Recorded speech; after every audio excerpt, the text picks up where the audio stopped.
GTM star চ্যানেলের পক্ষ থেকে মানুষের মনের ভাষা, যা জীবন থেকে শিক্ষা নিয়ে মানুষের কাছে তুলে ধরার চেষ্টা করি, সম্পূর্ণ নিরপেক্ষভাবে কারোকে ছোট বা বড় করার উদ্দেশ্য নিয়ে নয়।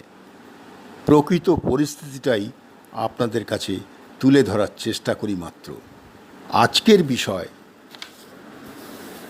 2026-এ কী বলছে বাংলার মানুষ।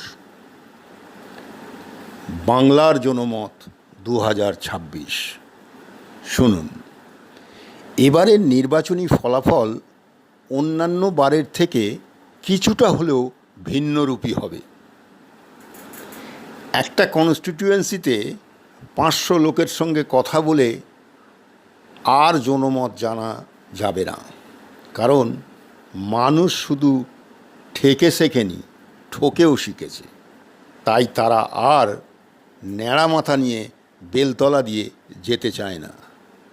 তারা পথ পরিবর্তন করার সিদ্ধান্ত নিয়েছে মনে মনে। বিশেষ করে দেশপ্রেমিক সংখ্যালঘুদের মধ্যে এই প্রবণতা দেখা যাচ্ছে। অপারেশন সিন্দুরের পর তারা প্রায় সকলেই পাকিস্তানকে তুলোধনা করেছে মোদিজির পাশে দাঁড়িয়ে। ভারতবর্ষের প্রায় সমস্ত রাজ্যে দেখা গেছে এই দৃশ্য। আর দ্বিতীয় কারণটি হলো অশিক্ষা আর দারিদ্র্য। মুসলিমদের সোজা কথা সোজাভাবে বলতে শিখিয়েছে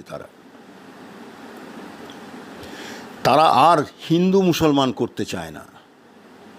তারা চায় তাদের সন্তানও যেন থাকে দুধে ভাতে। তাদের সন্তানকেও তারা ডাক্তার, ইঞ্জিনিয়ার হিসাবে দেখতে চায়। তারা বুঝে গেছে সমস্ত রাজনৈতিক দল এতদিন ধরে তাদের দাবার বোড়ে হিসাবে ব্যবহার করে ভোট বৈতরণী পার হয়েছে। তাদের মঙ্গলের জন্য কেউ এতটুকুও ভাবেনি।